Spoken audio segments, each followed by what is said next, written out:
going on, everyone? Welcome to Progressive Action TV. I'm your host, Tramel Thompson, and today we have a special guest. Y'all know we starting to get a little bit more in tune with the local politics. So you got all these different races happening. You have city council races, you have mayoral races, district leaders. Things is going a lot of moving parts in New York City. And a few weeks ago, I came across a gentleman. I had a beautiful, wonderful dinner with him, and he's running for city council, District 47, right? And I'm talking about just listening to his plans, what he has planned for this city, what he has planned for his district. I could not um shortchange my listeners to let you guys know of people who's thinking logical for New York City, people who have plans, actual plans, not playing politics, not playing identity politics, not playing what I call it political tribalism. And this gentleman is able to sit down with anyone. I actually like him a lot. There's not a lot of people that I like in politics that's getting into this political game, but I just happen to like him a lot. And we have Rich Barsamian. How you doing, my brother? You on the screen now. Jermel, good evening, and thank you very much for letting me join you this evening. No, actually I feel honored because whenever you start talking, I just sit back and just take a seat because you just talk everything that I like to hear. Thank you. I talk from my heart, and I talk of my lifetime as a New Yorker, as a Brooklynite, and I am very, very proud and honored to be with you tonight. So I appreciate that. You are a lifelong Brooklynite. That's correct. All my life. Let's start from the beginning. What neighborhood did you grow up in? I was born in Bay Ridge, Brooklyn, right near the water, right close to the entrance to the Verrazano Bridge. I have always been a New Yorker, a Brooklynite, and my fondest childhood memories. And now, of course, they would tell you that, it's dangerous and we need 17 layers of protection, which I suppose is a good advancement. But my fondest memories are of going to the park with my parents and, riding the little bars, climbing, jumping, riding the seesaw, riding my bicycle down by the waterfront. They're very, very pleasant memories, Trammell, of a childhood before anything had any monetary value. We were able to enjoy ourselves with the tennis ball. We were able to play stickball. We were able to play anything that we could that would occupy a beautiful day. So I am very, very proud of being a lifelong New Yorker and a So Brooklynite in specific. got it. So speaking about, your past, growing up back then when you was a child, and you see the children of today growing up in that same community, do you think that they're being shortchanged from what? Yes, yes, without a doubt. And I'll tell you how, and I'll tell you what I feel, and I see it all the time. As a young man, I was blessed to have so many friends from so many cultures. And I think any young person can relate to this. Different people took a different position in watching for us. So what do I mean by that, Trammell? We knew on this block that we're playing with this person's daughter, this person's son, this person's cousin, and whose grandmother was on the front of the building in a little folding chair with lemonade, warning us to come get a drink, it's too hot. Whose grandfather was watching us as we rode our bicycles up and down the street, who was assigned as one or two mothers to take us to the park. We had each other, we had human company, and we got to learn because you know what? In the middle of a day, whose birthday cake did you go have? Whose little ice cream did you share?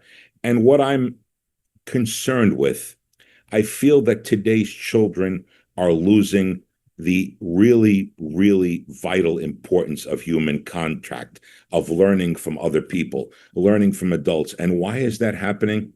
Because we're becoming anonymous. That which helps us as a society, the advancement of computers, the advancement of technology, unfortunately, also can lead to isolation. And the city, Trammell, as I hope we'll have a chance to talk about later, the city is becoming not as inviting as it once was to families, to parents, to grandparents, and to children. So there is a great deal of joy in returning to a simpler time where kids played with each other, they joined a sports league, they joined a team, and they knew each other, and families were able to help each other. We're becoming very, very locked in and closed off. And no matter how you look at it, that's just not a positive thing, Tramel. I agree. Now, at some point in your life, you decided to join NYPD. In my very, very early 20s, I had so many friends, and we'd sit around. We would do, the diner. We'd grab an ice cream soda, or we'd take a walk, and we would talk about the future. Who wanted to join the military? Who wanted to go into, a route, delivering something, growing into a business? Who was into mechanical stuff and who liked cars? A group of us, we were very, very, that's the term I'm looking for, Trammell. We learned a great deal of affection and respect for city service. We saw these people in ambulances, in fire trucks, and police cars growing up. So a whole group of us made a decision in our early 20s. Let's see what we can do, how to get a city job. And I felt a calling for the police department. So I joined the NYPD over 3.5 decades ago. And I spent a little over 20 years serving the people of New York.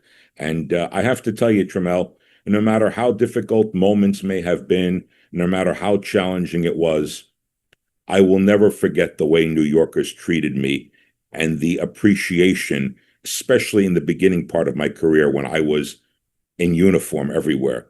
There is something that you can't put a price on when you see a New Yorker walking by and nodding to you or saying, "Nice to see you, officer." That literally fills you with a sense of pride. So I made a decision. I joined the NYPD. I had a fantastic career, and I have no regrets because it allowed me to stay in the city that I love. It gave me a great job. It gave me a great opportunity. And, there's something that you get to do as a police officer that most people, they don't get to do. Transit workers have it. Fire workers have it, EMTs, paramedics. It's right on your uniform. You represent the city of New York. So everyone knows who you are. And I've used this term before, Trammell, you're basically, aside from whatever it is that you do in a special fashion, whether you rescue people in medical necessity, fire, police, you represent the city of New York. So you're an ambassador for the city of New York. And people will know to come to you because you'll know how to get to Rockefeller Center. You'll know how to get to, Herald Square. You're the person that will tell them how do they get to Nathan's in Coney Island. Exactly. So you learn that. So you served, you did 20 years with NYPD, Yes. and you ready to serve the city again in another capacity. But before we get into that, um, politics from police officer to now wanting to get into politics.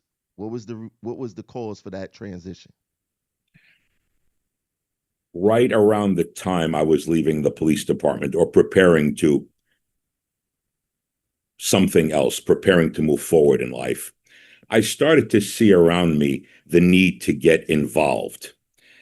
And I chose a path at the time, which I'm very proud of. I went to work for Senator Marty Golden. I went to help Senator Golden, and I would go out into the community and work with him at festivals and street fairs. So I started to do community outreach. And something happens, Trammell, regardless of who you represent politically or where they are on the political spectrum. When you go out to the community, it's not unlike being a police officer, just a different way. When you listen to people, you start to learn what affects a community, what brings problems, what brings solutions. So, in a very quick period of time, I became very politically involved, and I would notice, what building wants a zoning change? What area are we having a problem with the need for bus shelters?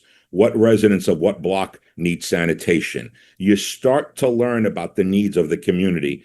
And really, what that comes down to, regardless of your party, regardless of your position, it's listening, Trammell. the more you listen, the more you learn. And if you learn enough, you understand one thing, what the needs of human beings are. They're very, very much the same. They require two things, that you're willing to listen and that you listen with respect. You can disagree, but you've got to be open.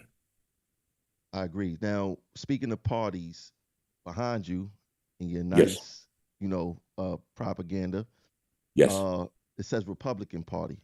yes. What made you choose the Republican Party over the Democrat Party? It was in the late 1980s. Well, actually, let me backtrack just a little bit more.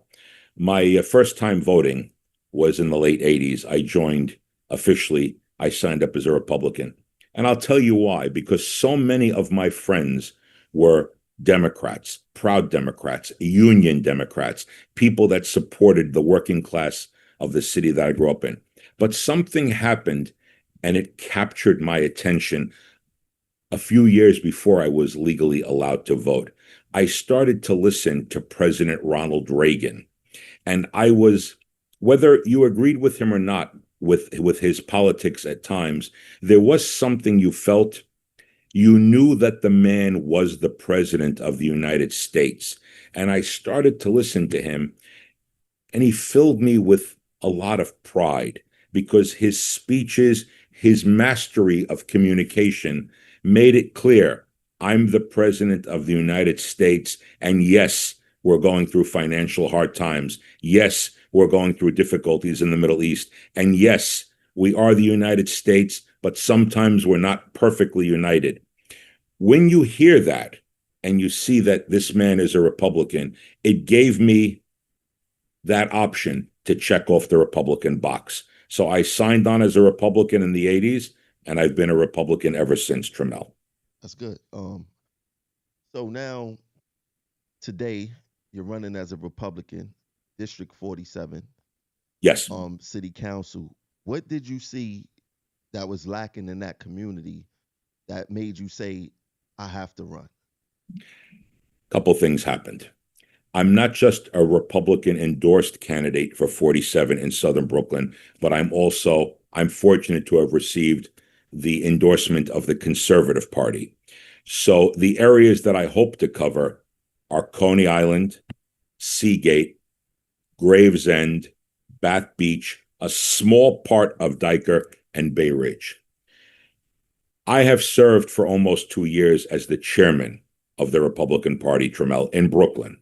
So I am accustomed and I grew more and more aware of how things happen, how people get endorsed, what it takes to communicate with the public, to organize a campaign. It was late last winter that we realized that the gentleman who currently occupies the seat is entering his final year in office because of term limits, and that is Councilman Justin Brannan. He currently occupies the seat in the New York City Council, and he's made it clear that he has aspirations to another office. And a lot of people started to talk to me, and they said to me, you know, Richie, you support candidates, you're the chairman.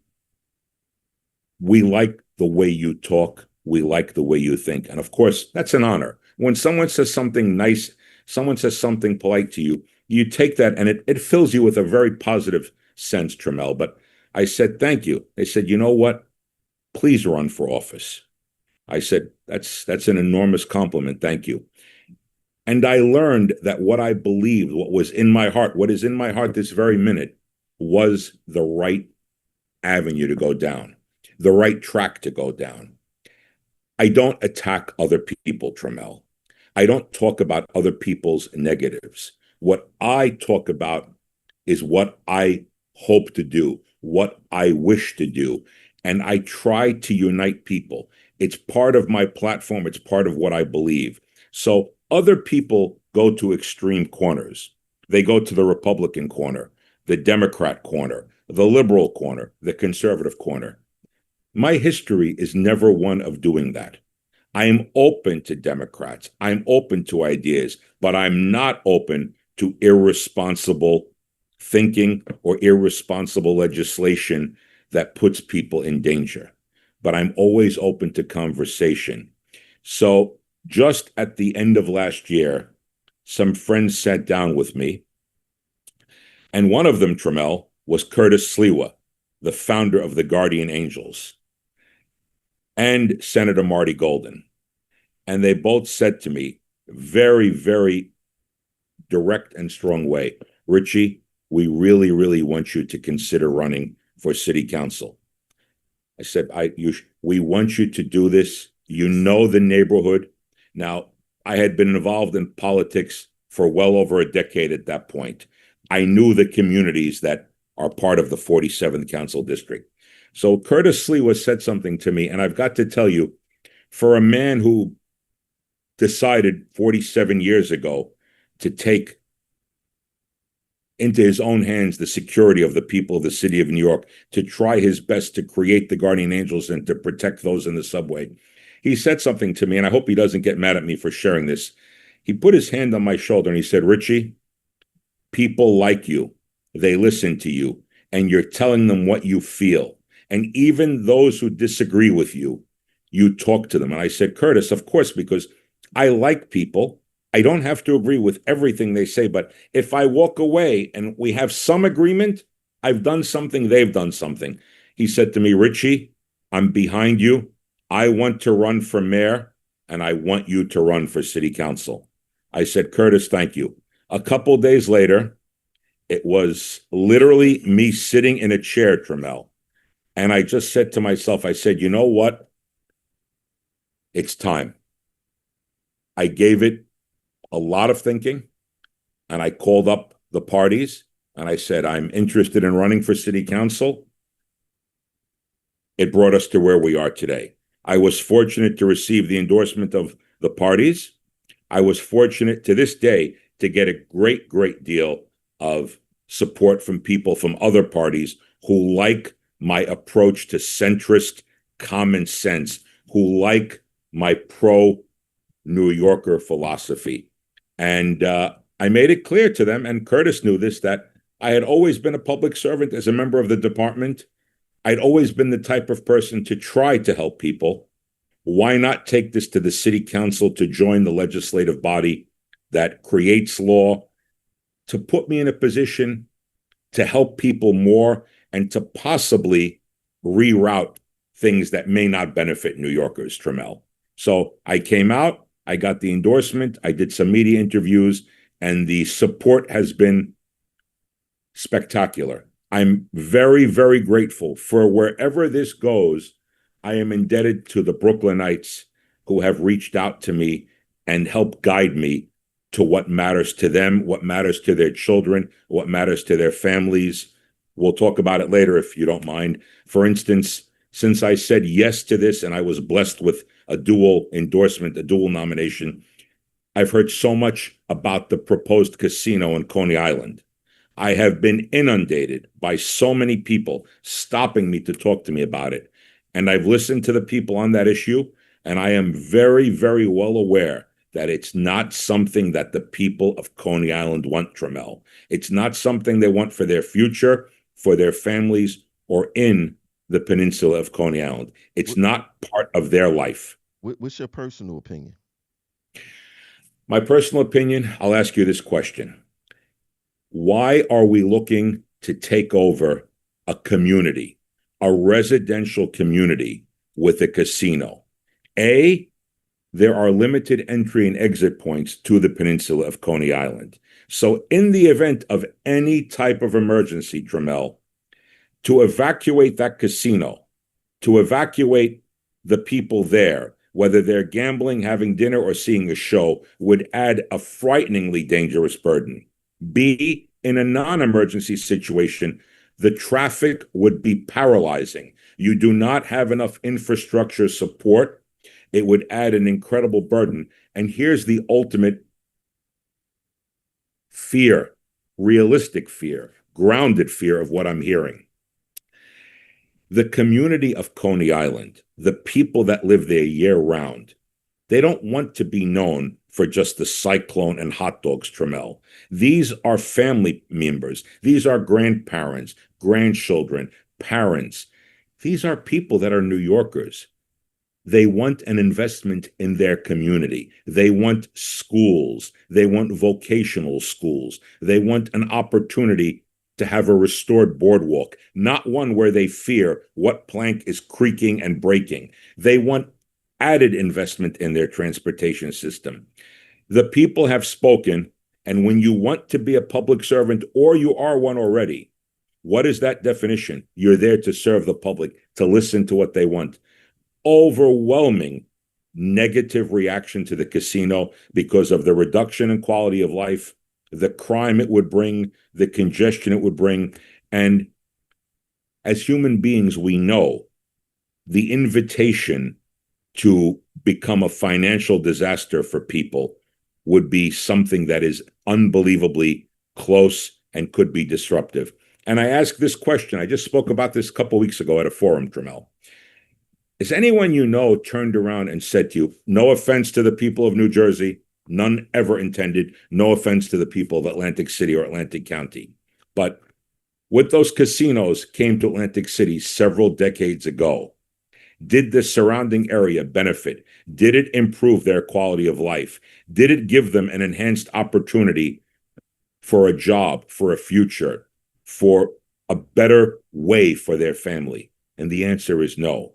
You can't surrender people's homes and entire communities to a corporation, because once you do that, you've lost. We need to invest, and we need to find ways to bring mom and pop businesses to the Coney Island year-round community. Remember, Tramel, as I know you know this, you are a New Yorker. Come September, come October, this is a quiet seaside community where people stroll on the boardwalk. Older Brooklynites sit out there waiting for the winter to come, enjoying those beautiful afternoons of sunshine, having a coffee. A casino is not the answer. What is the answer is investing in the community and making it viable year-round. Housing, properly distributed, income-sensitive housing to give the people of that community an opportunity to remain there and not be priced out. That's how you invest in a community. And Tramel, these are not just my thoughts, although I happen to agree with them. This is the will of the people, and they've spoken to me about it as I've been in the area of Coney Island and spoken to them about it. Got it. That was the most thorough answer I've ever heard regarding the Coney Island Boardwalk, and it was a Thank good you. comparison to bring up, with the casinos in New Jersey, because you're right. In the immediate surrounding areas of the casino, it's like poverty, and they never invested into the communities when the casinos came there. So you make a lot of sense with that. Um, One of the communities that you will be covering if you become the council person for District 47 is Coney Island. Yes. And me, a former transit worker, um, experienced just recently, just like looking at the news, crime, specifically at the Coney Island Stillwell Avenue station.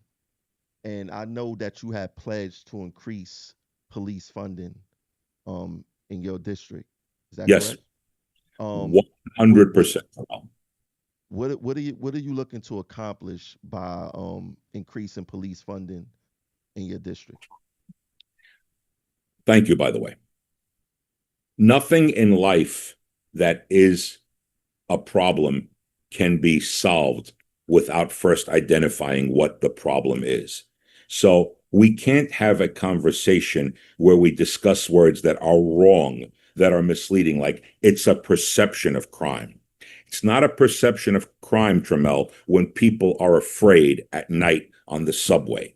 That's not perception. That's reality. New Yorkers are very, very sharp people. We understand what reality is. So, rule number one, don't insult New Yorkers by telling them it's a perception of crime. It's a reality. Very, very important. Very factual and basic numbers. Before I talk about my program, let's go back and examine this in a historical perspective. The NYPD, at its highest level of staffing, was just approaching 40,000. That means patrol, supervisory, specialized investigatory units. We are currently struggling with a very high rate of retirement, what we call a rate of attrition. We're hovering in the neighborhood of 32,000. That's not the complete story, and I'll tell you why in a moment, Trammell. So right off the bat, the NYPD staffing level on all three tours, plus the specialized hours that certain units work, is at a 20% deficit. Is there any area of your life where you could lose 20%? Can you lose 20% of your finances? Can you lose 20% of your paycheck and not feel the difference? If you're having a delicious dinner and I take 20% of it away, you will not be happy. So there is a general number, but there's an underlying story to this number. At its peak in the late 90s, I'd say about 98, 97, the Transit Bureau of the NYPD, because the New York City Transit Police actually ceased to exist in April of 1995 when they were merged into the NYPD along with the Housing Police Department. At its peak, the Transit Bureau of the NYPD, formerly the New York City Transit Police, had 4,000 members. Tonight, as we're having this fantastic conversation, Trammell, we're approaching roughly 2,700 to 2,600. That is insufficient to properly patrol the subway system. When I say patrol the subway system, I literally mean patrol the subway system. We're not talking about arrests. We're not talking about anything other than putting police officers on the trains, on the platforms, in the terminus stations, in the last stop stations. So you now have, once again, a tremendous drop from 4,000 to 2,700. Same thing has happened with the Housing Bureau. We used to, Bureau Division, we've gone back and forth. The loss in the NYPD has been felt very substantially underground. And I'll tell you why. A few months ago, Governor Kathy Hochul made an incredible announcement to bring hundreds of police officers on what she referred to as a 6-month safety plan for the subway system because of crime. Well, I'm here to say to you, Trammell, and to all your listeners tonight, 6 months and 1 day is a nightmare.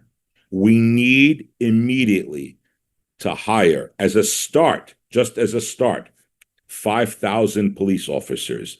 We need to train them. We need to run the NYPD Academy because the NYPD is exceptional at doing this. Run it all days of the week on multiple tours to educate and train these police officers, and then send them out to the communities, retain senior officers to act as training officers. And you will see crime decline, quality of life improve. Now, let's go to part 2 of this conversation, particularly the transit system. In the greatest city in the world, the Big Apple, whatever you want to call it, New York City, the 5 boroughs, it's the city you and I love, and arguably the greatest state in the world with an incredible economy. Why are we allowing our subway system to become a de facto homeless shelter?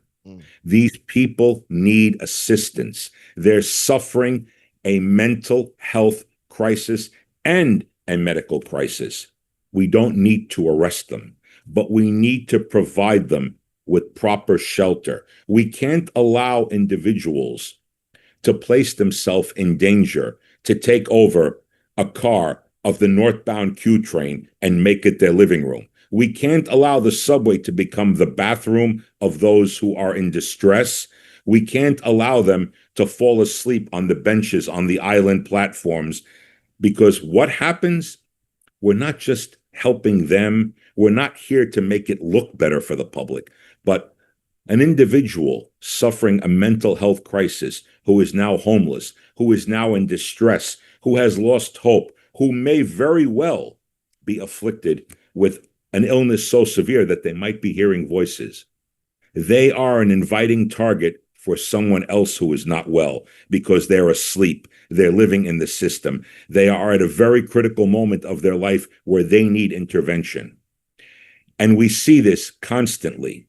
This must be addressed because the greatest human right is the right of dignity. And if your neighbor came to you and he said to you or she said to you, I have stage 4 cancer, you wouldn't say, yeah, that's okay, don't worry about it.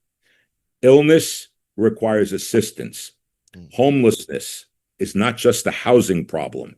Most often, Trammell, it's a problem of an emotional illness, of an instability, possibly an addiction. We need teams, homeless outreach teams. They were there in the 90s. They were everywhere, especially at the last stop stations, 95 on the R, Stillwell Avenue. These are enormous complexes.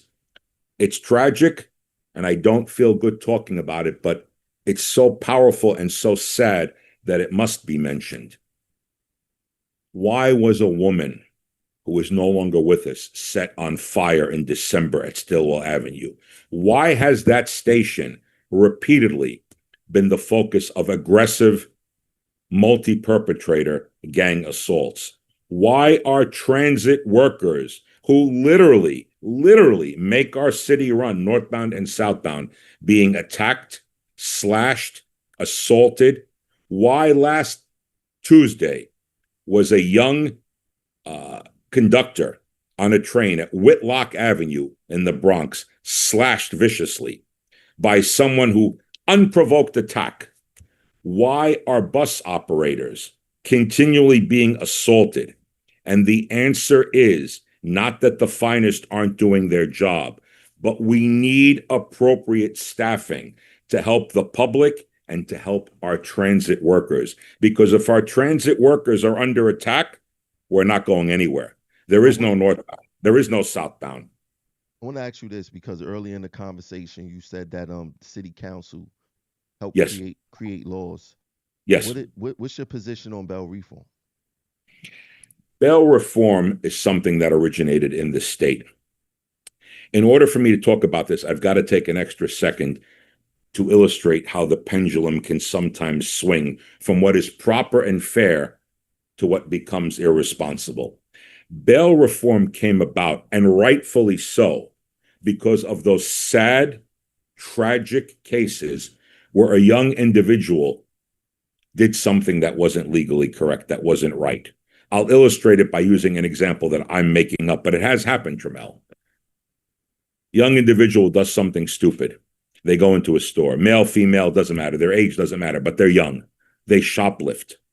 That person should not suffer jail. That person who committed that act should not have their life ruined by a lengthy jail sentence or waiting in a place of incarceration because they can't post the financial mechanism to release them for bail. So this bail reform was intended to relieve the crisis of low-level crimes.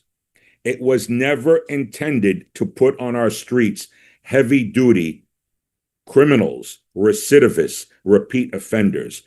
The pendulum has swung too far, and it has become a gateway for criminals to go in and out, in and out. So what was meant, rightfully so, to protect someone from having their life ruined, Trammell, to sit at Rikers Island because they decided to go into Macy's, and I don't agree with it, they did something wrong, but we can find other ways to turn them around, okay? We don't need to place them in a holding facility in prison because they shoplifted. But having said that, we can't release on our streets nonstop violent perpetrators. They tweaked it, they reworked it, but it's still unacceptably dangerous because it's removed from our judges the right to use their discretion. That's the danger. And when I talk about the R in front of my name, I say this all the time. It's not just Richie, and it's not just Republican. It's responsible. So when you're responsible, you arrive at solutions that protect all New Yorkers, and you fight with members of the city council. There are 51 council members, Trammell. There are a group of them called the Common Sense Caucus. They're about 20% of the council. They're Republicans and they're Democrats, but they always try to fight for what is fair, what is appropriate, what is good for all New Yorkers. So if given the honor and the privilege, because it's an honor to be a public servant, to help people and help create laws that benefit people, not hopefully not punish them. We have to deal in reality. And the reality is we need more police officers. We need to address the homeless crisis. We need to understand that a small group of people, repeat offenders, they're called recidivists, are out there committing crime against all New Yorkers, because we need to consider reality. Who is the victim of crime? Is it the person with tremendous assets that has protection living on Park Avenue or Madison Avenue? No. It's the individual who's lower on the economic scale, whose ability to have protection is not there. These are the individuals that make New York what New York is. These are the hardworking, middle-class New Yorkers that go back and forth. And I want them, Trammell, and I mean this from my heart, I want them as safe on the G train at 3 a.m. at Clausen Avenue as they would be as safe at 42nd Street and Grand Central. New Yorkers have a right to the dignity afforded to them by their tax money, by being decent people. They have the right to protection. They deserve it, and I will fight for it if I'm sent to the city council. That's great. Now, just to switch speeds a little bit, I want to focus a little bit more on your district. Sure. I'm quite sure you have a substantial amount of retirees in your district. And Yes. currently you're advocating for Bill 1096, Yes. which is the guard against Medicare Yes. Advantage.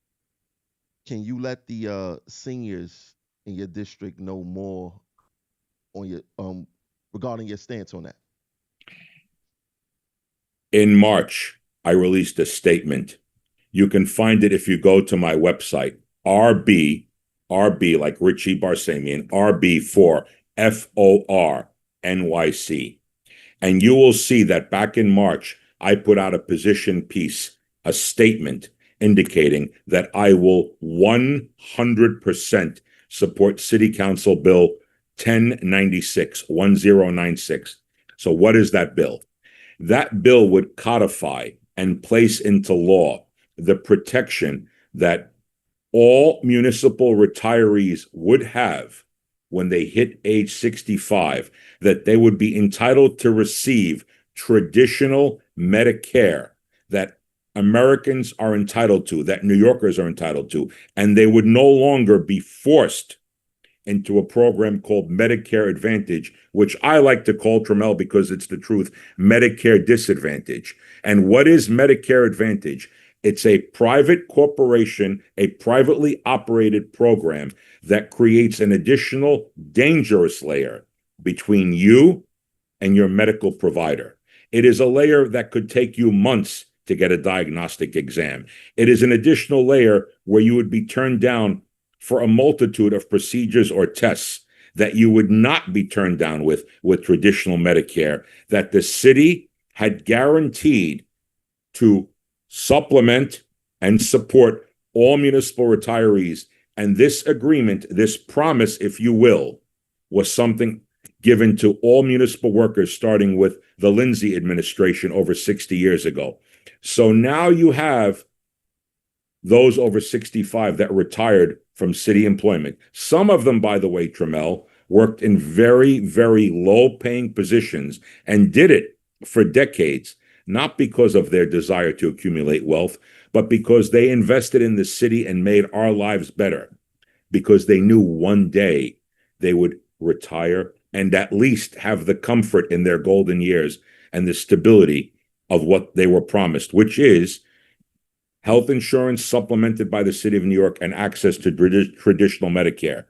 And city government, now this is something some of your listeners may not know, city government has now lost 11 times. 11 times they have lost in court, and they continue to fight to implement, Medicare Advantage. I am very proud of supporting it. Once I agreed to support it, I have never wavered. I will not use people's future as a political football. I really dislike that. And most important of all is a simple reality. We have the money. It's not a budget problem. It's a problem of the political will, and I am very proud of something.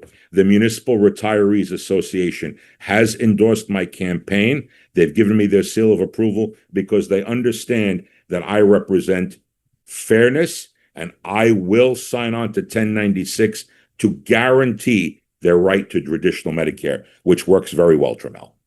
That's great. So besides Medicare, you call it disadvantage. Yes. What other initiatives do you have planned for senior residents in your district, such as like senior centers, senior centers? I apologize. Home care subsidies, things of that nature. We have to fight. When I say we, Trammell, we can't just leave that fight to people already of that age group. We have to fight for where we are today, but we also have to fight for the future. And when you fight for the future, the reality is, hopefully, Trammell, we're all getting older every hour, every day, and every minute. Why does the city of New York, with its enormous assets, not have more senior centers where our older New Yorkers are offered meals, seminars, the ability to see other human beings, to maybe play cards with them, maybe just have a conversation? We need to provide those who have provided us the foundation of their life. We need to provide them with comfort and safety. Senior centers must be funded. They must be available as cooling centers in the difficult summer months where those older New Yorkers have respiratory conditions. And here's something else. We seem to find the money to spend on many projects, many parts of life that do not affect the quality of life by improving it for our older New Yorkers. I would fight and I would introduce legislation under the SPA, the Senior Protection Act, to increase funding to senior centers, modify existing ones, increase them. And here's something else. I want to expand their hours of operation. I want people to have a place to go to where they're not only safe and comfortable, but are treated with respect. In addition, and this is part of being out there, being what I am, and I consider myself to be a community activist, Trammell. I want to create a program by which all New Yorkers 65 and over will be given free bus service, not reduced fare, not free on one day a week, not free on every other Thursday.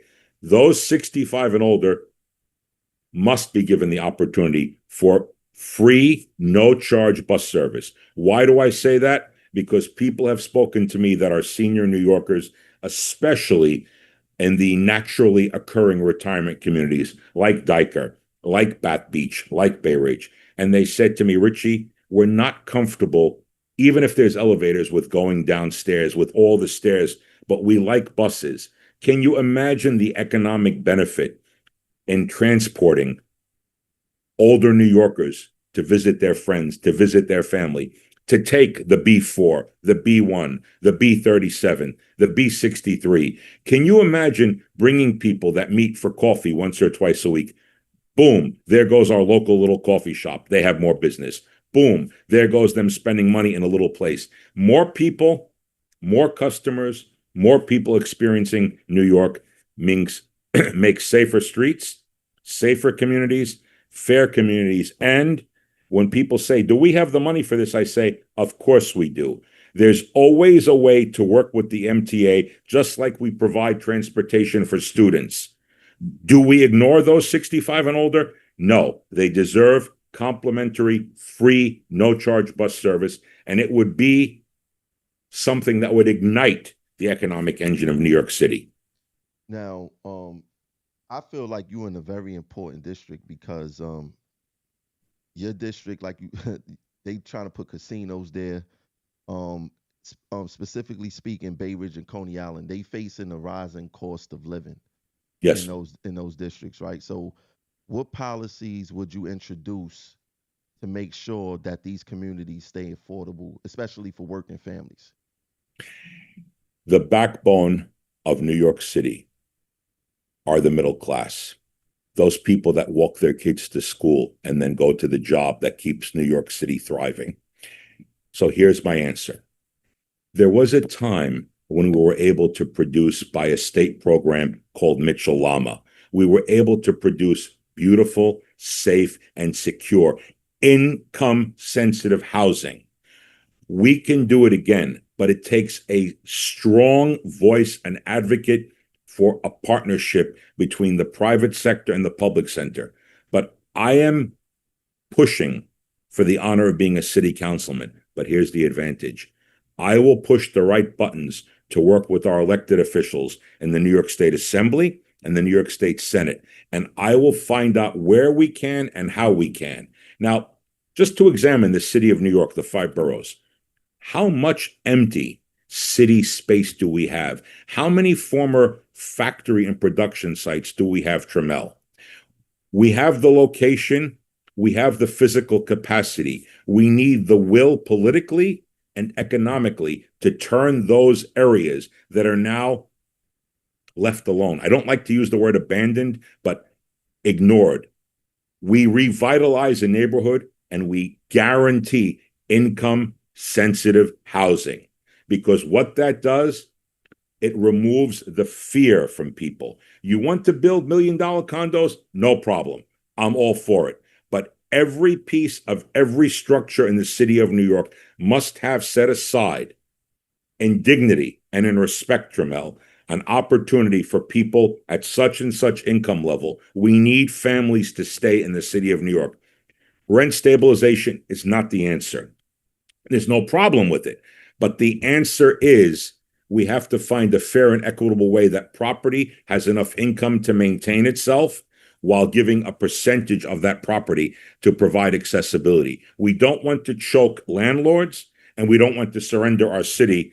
As I learned from someone running for public office recently, they used the term, and I love this term, Trammell. New York City is not for sale, but New York City is a home for people. So there is a way to do this. We don't have to be at odds, but the answer is not a casino. The answer is housing structured in a way where it attracts outside investment, infrastructure, change, improvement, and income-sensitive housing without the difficulty that we've seen happening in NYCHA, without the unmaintained properties, the difficulties. Remember, Trammell, when you invest, and I know you know this, when you invest in the middle class, it has an incredible effect because you're back to where we started this conversation. You're investing in the future of New York. You will never regret that, but it takes unity, and it takes maybe 4 projects like they did in East New York so long ago with the Nehemiah, development, the Cinderella development that happened long ago down by Red Hook. You have to invest because each investment now pays dividends way down the line. It keeps families in New York, and that's what New York is. New York is not a corporate store. New York is not a flagship place for anonymous corporations. It's a home for New Yorkers and families. So by all means, build the $1 million condos in Coney Island, but find a way and make it fair to have accessible housing to keep the middle class alive and thriving in our city, Trammell. So it takes city and state partnership. Got it. And early in the conversation, you mentioned mom and pop stores. You used that terminology. Yes. And it seems as if it's hard to protect them. They being pushed out the mom and pop stores for chain stores and all other types of businesses. What type of incentives and programs would you advocate for in your district to make sure that those mom and pop and those small businesses stay right there? Trammell, let's examine what's happened. And it's not Southern Brooklyn alone. It's not District 47. It's all over the city of New York. I don't mean to pick on this one company, but I'll just discuss it as an example. We have seen especially over the past decade and a lot post-COVID, Trammell, the closing of neighborhood pharmacies. And those neighborhood pharmacies weren't just a place to fill a prescription. They were a place to go to get your little toothpaste, your little shampoo, your powder, your baby wipes, whatever toiletries you needed, and your prescription and your friendly neighborhood pharmacist. We saw many local pharmacies close because of the giant growth of stores like Rite Aid. Now, where are we? Just a couple weeks ago, Trammell, Rite Aid announced they're shutting down all stores in New York City. So a giant company came in, crushed the local stores. So what can you do as a city representative? Well, here's one thing. Why are we acting punitively to the local stores? If there is a problem, if there's a sanitation issue or a signage issue, step one should not be to punish them by immediately instituting fines. Step one should be a warning, a written warning to change that system. The other thing that we have to really, really talk about is creating an inviting environment. Pick a street, Mermaid Avenue, Neptune Avenue. These are the arteries of people going back and forth in our communities. 3rd Avenue. It's not the DSNY, Department of Sanitation's fault. We need to address quality of life and the dirtiness of our streets, Trammell. Look, you and I can go out anywhere, and we probably will later this week, and we'll look at 4 or 5 street corners. They're overflowing with garbage. Sanitation does their job. We have to find a way to either increase their numbers or guide them. You know they do their job. Look at how they handle snowstorms. Look at how they handle the enormous impact of the city's refuse disposal. But we need to address district by district what is happening on our street corners. So you will not be inclined to go shop at the little store on Mermaid Avenue if the street is covered in graffiti and you've got garbage overflowing on the corners. You'll drive your car to a mall and you'll shop there. And now, as I like to call it, the mom and pop store suffers economically. They can't cover their rent. And now your niece won't get her first job in the summertime working for the local card store, the local newsstand. Again, we're back to the same conversation. When you invest in a neighborhood, in a community, it spreads and pays dividends everywhere. We can't be narrow-minded, and you can't have Democrats fighting Republicans, fighting conservatives, telling you, no, no, no, we need to completely level this block and create a mega store. Okay, great. So now for 5 blocks everywhere, everything shuts down, everything closes. Now what have you done? So the answer, Trammell, the solution to a problem cannot be its own problem. A solution has to be a real solution that brings all the stakeholders together. So it's a myriad of response. It's cleanliness, it's sanitation, it's graffiti removal. Trammell, graffiti has really, really taken hold in our city.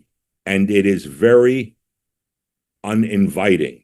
It creates an open window to a feeling that something is unclean. We can work on these matters. We have the capacity to work on them. And again, it's an effect that benefits everyone. But we've got to be realistic. We can't bury our head in the sand, Trammell. Can't do it. Got it. Now let me ask you, besides opposing the casino, Yes. what are your top priorities for like recreation, parks, and community vitality in your district? In every community, whether it's Bay Ridge, whether it's Gravesend, where do people go with their families? To parks, to areas where they can ride a bike, to areas where they could ride a swing. So what is the most important thing that we need to do? We work with the Parks Department. We work to provide security to a playground. You know what, Trammell? Here's a perfect example. And one second, I had a sign fall on me. Okay. It's a good sign. It's a good sign. That's right. We work. Here's an example. I talked about this a few weeks ago when hopefully one of my future constituents brought this up to me.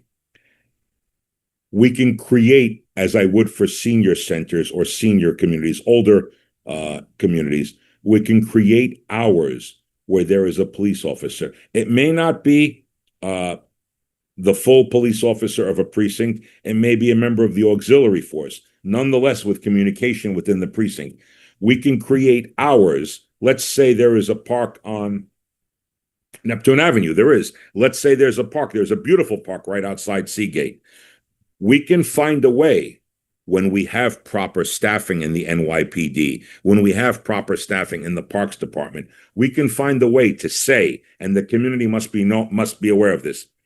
Monday through Friday, from such and such to such and such, there is a uniformed officer on this street. Saturday, 10 a.m. to 4 p.m.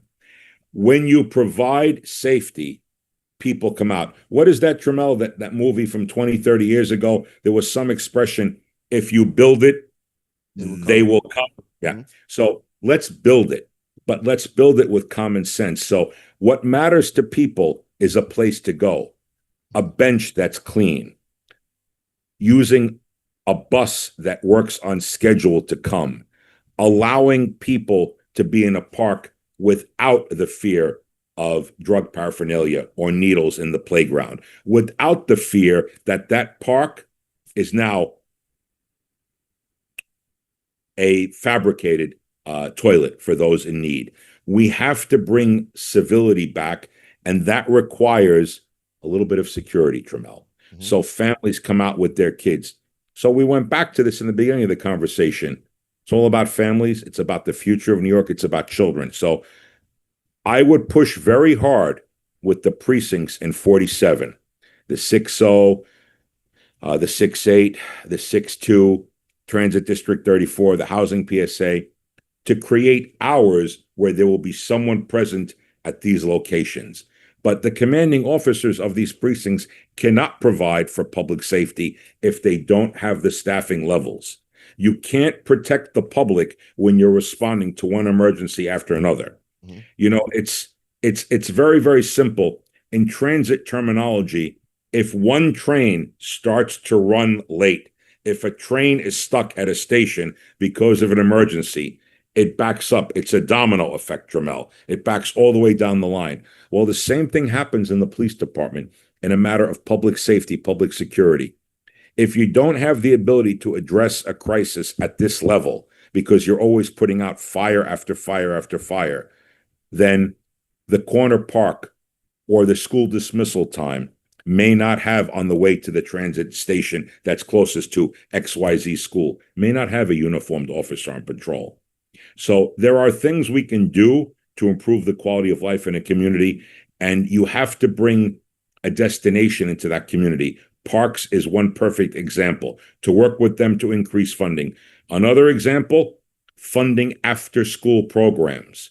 People need options. You can't just tell them, go home, lock the door, and sit in a room, Trammell. The more options you have, the more of an ability you have to recreation, the more of an invitation you have. So the answer is, once again, examining what needs to be done and finding a way to get the money to that. You know, a few months ago, I think it might have been even a little bit more, it might have been last year, I know that people in city government, again, I don't ever believe in negativity, but I was astounded on this. They discussed shortening, reducing, or closing altogether certain days of our public library system. That would be a tragedy, Trammell. That would be a tragedy. If anything, we need to increase the library budget, expand the hours. Our library should everywhere be 7 days a week, but there must be a security officer present all the time. They're peace officers. Why? Because, again, you can't have a library become a homeless shelter. But people in need of homeless services must have them. They can't turn other areas of our city into their ad hoc shelter. It's, again, about quality of life, Trammell, and cooperation. Got you. Now, let me ask you, if elected, I'm about transparency, right? I believe in being transparent with your constituents. If Yes. elected, how would you report your progress with the issues to the community that you represent? I will agree right here, right now, to you, to your audience, and you'll feel free to discuss this with anyone you want, Trammell. If given the honor to represent the people of District 47, number one, my office will be the public's office. Whether they are a Democrat, a Republican, or an independent, doesn't matter. You come to the office of the councilman, you present a problem. We will do everything possible to work with you and find out how to help you. Number two, I will promise this right here, right now. I will create a schedule of community meetings where I will take members of my team and I will go to the school auditorium, to the synagogue, to the mosque, to the church, to the community center, to the senior center. I'll stop by, I'll bring some cookies, I'll bring some water, and I'll have a conversation. And I will let the people tell me how I can help them. You know, I remember Trammell very, very well when Marty Golden was the senator. I believe it was Senate District 17 at the time, the number. The numbers have changed with the geographic areas. Senator Golden was literally everywhere. And very oftentimes I would have the honor of joining him. He would go from the large Asian community in Sunset Park to a dragon boat race, and I would meet him at a Greek church. And then an hour later, we'd go to a festival celebrating a particular faith. You have to be present in the community that you serve. And the community, by the way, means everywhere. It means the edge of the aquarium to the center of Seagate during a storm to the beautiful open park spaces of Shore Parkway and Shore Road. So I'll let the people rate my progress, but my transparency and the success of my office will be my communication with the public. So I will create a schedule, not just in the physical offices, but as outreach. I will have mobile offices. I will have a time, maybe it's every 4 weeks, maybe it's every 6 weeks, but I will make it clear on this moment for 3 hours, the councilman will be here with his team to listen. And that's how you succeed. You listen, you agree to understand what the people want, and you find solutions. We may not always be successful, but I guarantee the public this. If you put me in the position to represent you, I will show you my respect for public service. I will be there for you and give everything I have to make District 47 a better place for everyone, Trammell, for every family, for every individual. Now, there's 51 council members.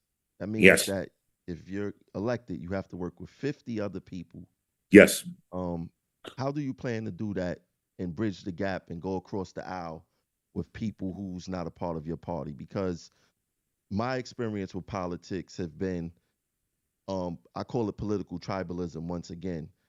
Yes. People tend to gravitate towards their party, right, wrong, or indifferent.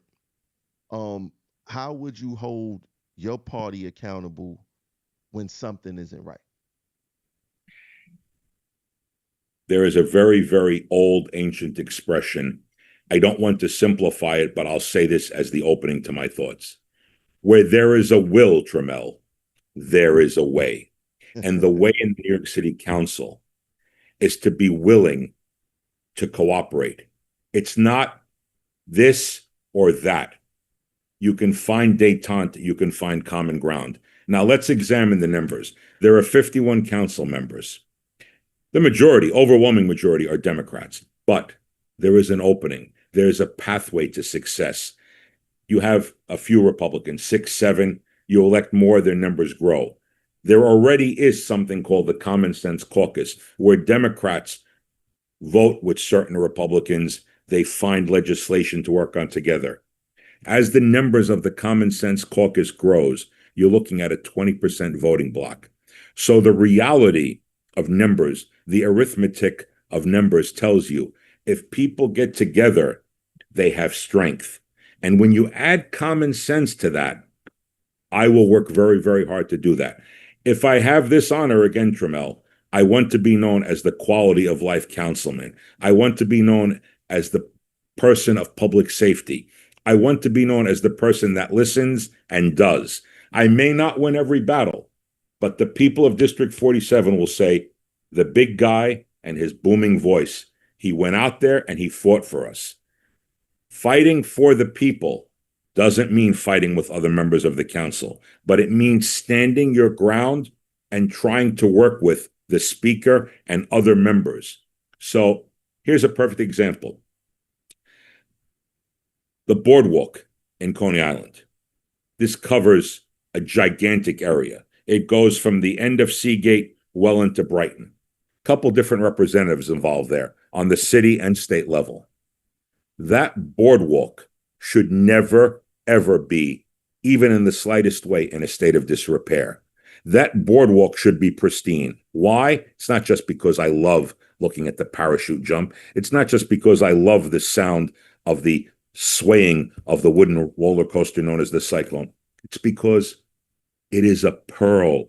It is a gem of New York City. It is a waterfront oasis. The investment must be made in the complete restoration of the boardwalk. As I said, this is not about an amusement park for 4 months out of the year. It's about coming there before Thanksgiving on a beautiful day when it's not too cold yet, and sitting, listening to people speaking Russian, Hebrew, Arabic, Urdu, and the kids walking down with their families.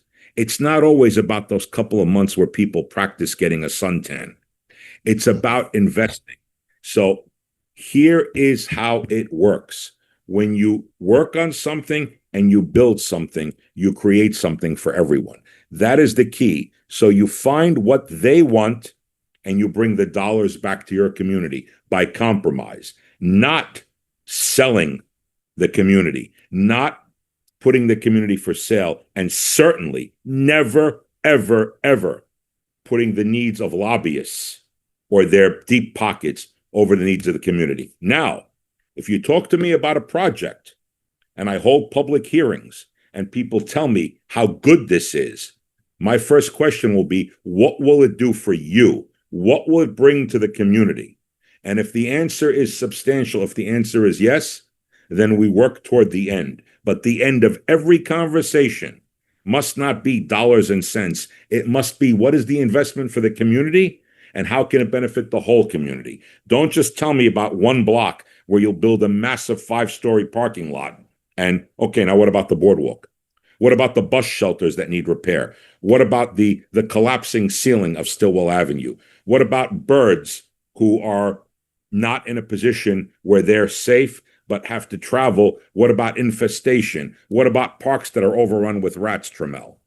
Everything that is a solution must not become its own problem. So when you bring people to parks, you have to increase sanitation removal and rodent control, pest control. It sounds simple, but people don't examine the full spectrum of what needs to be done. I will be a very active council member. I will work for the needs of the community, Trammell. Got it. Now, to wind down this conversation, I got a few more Yes. important questions. Yes. How important is this mayoral race to you? It is extremely important. I will let the people of New York decide who the candidates are. However, my candidate, my choice is Curtis Sliwa. As the chairman of the Republican Party in Brooklyn, I have endorsed Curtis Sliwa for mayor. I wish Curtis Sliwa the best. And I know from being out there with him that he wants to continue being the people's mayor. He is very, very dissatisfied by what's going on. I will not attack Democrats. I will not speak against other candidates, but I will let democracy work itself out. And I support Curtis Sliwa for mayor. And it is my hope, Trammell, that whoever the mayor is, I certainly hope it's Curtis Sliwa, but the mayor and the city council must not have an adversarial relationship. It must be one that works on providing for the different communities. Don't forget, Trammell, and I know you have not, we're a city of enormous assets. We just need to direct those assets where they will do the most good for people. Got it. What is your position on reinstate and compensate?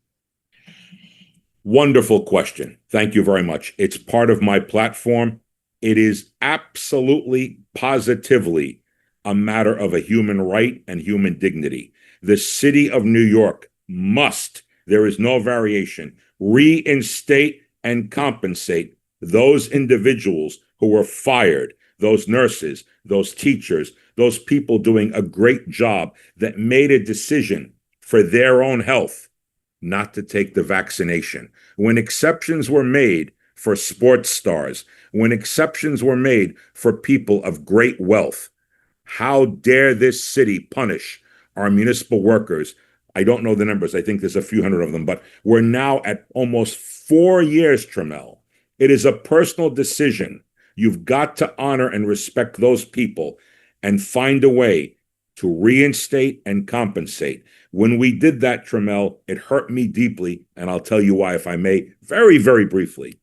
We went from clapping and banging pots on the fire escapes and calling people heroes at 7 o'clock at night to suddenly turning our back on them and saying, well, you know what? You've been an incredible teacher.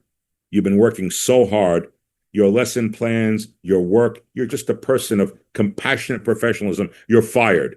Did I do something wrong? Yes. You made a decision not to take a vaccination. So instead of protecting that person's human rights in a democracy, we did not allow them to have due process rights, Trammell. We denied them employment. We denied them due process. And I am 100%, and I have been. This is not for politics. When you read my palm card, when you read the statements I've released on this, you know for sure that I am 100% for reinstate and compensate. And I will go one step further. Just like 1096 would codify the rights of municipal retirees, I want something put into law, not repeated court battles. I want this to never, ever happen again, because no human being who's given everything should be terminated without due process rights because they decided not to take a vaccination. And I'm very passionate about that, Trammell. We have to protect each other or we lose all of our rights. I could tell. People are going to be very happy how you laid that out. One last question. What would you want potential voters to know about you? My name is Richie Barsamian. New York City and the borough of Brooklyn are literally in my heart and soul. All my life, I have loved one thing. I have loved the city of New York, the beauty of the Brooklyn Bridge, and to know that I live in a city where I can walk down one block and enjoy the customs, the culture, and the foods of 10 different cultures, that I can go corner to corner and experience the beauty of New York City. New York City is the ultimate melting pot. So I ask all voters, Republican voters in the Republican primary, to please come out and please support me. And if given the privilege and honor of coming out of this primary as the winner, I ask you to remember and consider one thing. I am a dedicated public servant. I am a first-generation son of immigrants who taught me to appreciate, but always stay on top of protecting our rights and our freedoms and to never take them for granted. Give me the honor of representing all the people of District 47, no matter what their assets are, no matter what their faith is, no matter where they live, whether they're on Mermaid Avenue or on Shore Road, whether they're on Cropsey Avenue or on 6th Avenue. Give me the opportunity. Let me be your public servant as a member of the New York City Council in District 47. And I can promise one thing. I can promise honesty, I can promise integrity, and I can promise to be your voice in the City Council and to be the voice of common sense. And I will listen to you. If you give me respect, I will give you everything that I have. I want the people who've never considered voting for a Republican before, when I come out of this primary, hopefully as the victor, I want people to say to themselves, I believe in this man, I've listened to him, and I can see he loves the city of New York. Give me an opportunity to be your representative in District 47. And I promise you, I guarantee you, I will do my best to deliver in an environment and an office that will be open to all people of all beliefs, of all socioeconomic backgrounds, and I will fight for you. I will not fight against you. I will not fight for political reasons. I will not fight for lobbyists. I will fight for the future of Southern Brooklyn, for a future of quality, a future of families, and a future where we can do better, and we will do better. But we have to remain united. Trammell, that's my message. It's one of unity. and to give me a chance, because clearly a lot of people are very frustrated. Turn your frustration into action. Don't do the same thing and elect people because you're part of that party. Consider me and give me this honor, and I will repay you with public service and hard work and honesty. Tramel, thank you for allowing me to speak about what's in my heart and soul and deliver the message of truth. And I hope that people see my passion is genuine and my love for this city is every inch of my body, Tramel. So thank you very much. The honor is mine. The first time I had the opportunity to sit down and speak with you, and we was eating good food, we was having jokes, and having fun, but it was business at the same time. And the way that you deliver your messages, it just struck me like lightning. And I'm like, yo, this guy is special right here. So, to be honest, I'm not interviewing. A lot of candidates have reached out to me to interview them. My schedule was very busy. I gave you my word that I will, Thank you. interview you. And not only that, we're gonna do something for Instagram. We're gonna take it a step further, do something for Instagram because I think that your message need to get out there. And I'm not really involved with the what I call it political tribalism, the party politics. I'm more into truth, honesty, and who's going to do the job. And I believe that you're going to do the job for your district. You talk like a mayor, you talk like a governor. So the people, if you honored enough to get their vote, they're going to be very pleased with the work that I know that you're going to put in because it's public service and you've been involved with public service for a very long time. And I know you're going to do a fantastic job.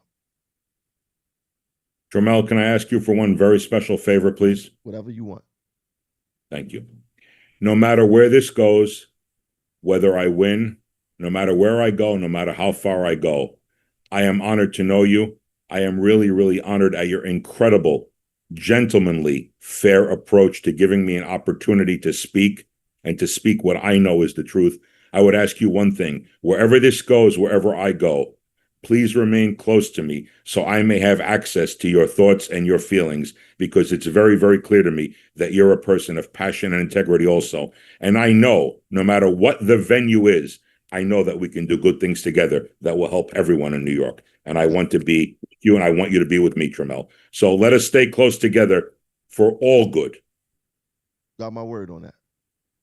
Thank you very much, Tramel. Got my word. So anything, I know you just gave a wonderful outro, but if there's anything that you felt like we didn't touch on that you would like to touch on before we get off, that's will be important to the people who will be voting for you. Public safety, quality of life, respect for each other, and not a pleasant topic, but we've got to say this because we are, you and I and the people listening, in our hearts, New Yorkers. Please, to everyone out there, whether you're Muslim, Christian, Jewish, Jehovah's Witness, whatever your faith may be, and whatever your Sabbath may be, please remember, if any one of us is attacked because of our faith or how we celebrate or how we worship, we must unite and immediately take this as an attack against all of us. If we fail to protect each other and our right to religion, our right to freedom, our right to protect our bodies, as I said earlier, about reinstate and compensate and the vaccination. If one of us falls down, all of us fall down. And the next person who said, it's not my problem, will be next. Mm-hmm. Unite behind dignity, unite behind the law, and unite behind the greatest power that no one can ever beat. No political organization, no governmental agency. Unite behind the power of unity. Unite behind the power of human beings that want to do good. Because at the end of the day, ladies and gentlemen, it really, really doesn't matter where you came from, what your assets are, or whether you go and worship on Friday, Saturday, Sunday. Because remember, when we were all little kids, and we were, Tramel, all of us at one time, little kids, We did not have the baggage of the human condition. We played in a park together. We couldn't wait to get that silly peanut butter and jelly sandwich, and we were excited about life, and we cared for each other. We can disagree. We can even have a heated conversation, but never, ever, ever. We can even have a heated conversation, but never, ever. Should we allow, should we permit anyone in our family of all New Yorkers to be harmed or hurt because they wear a cross or a Mogan David or they ride the bus wearing a hijab? Because when you close your eyes to that injustice, I promise you, you're next. We stop it, and we stop it now, and we do it by the strength of our character, and we'll be much, much better for it. Tramel, that's my whole thing. That's everything. That's who No, I no, am. no. That's not What I believe. everything. That's not everything. You forgot one thing. Tell me, sir. Tell the people where they could check out your platform. Thank you, Tramel. RB, short for Richie Barsamian. RBFOR for NYC. RB for NYC. And I'm Richie Barsamian. And I need your help on June 24th in the Republican primary. I need your help. Once I have the honor of winning this Republican primary, I will move forward to November. And all the people, Republican, Democrats, conservatives, independents, will speak. And democracy works like this. Let's make it work. Let's make it work together. Tramel, again, I've said it before, but I'll say it again. You're a man of great fairness, and I truly appreciate the opportunity. But more than that, I just appreciate your friendship. You've kept your word, and that is the ultimate beauty of an individual. When they share and keep their word, you can ask for no more. I appreciate that. So hang tight, Richie. Let me close it out. So right now we just had a good friend, Richie Barsamian, wonderful individual, great guy, great man. And if you live in his district, go do the right thing. You heard his thoughts, you heard his plans. Big on public safety, no to the casino. Big on reinstate and compensate. Medicare Advantage. He what's that 1096 bill, I believe. Yeah, so you have it. Check out his platform, rbfornyc.com. And I believe we're going to see Richie in the general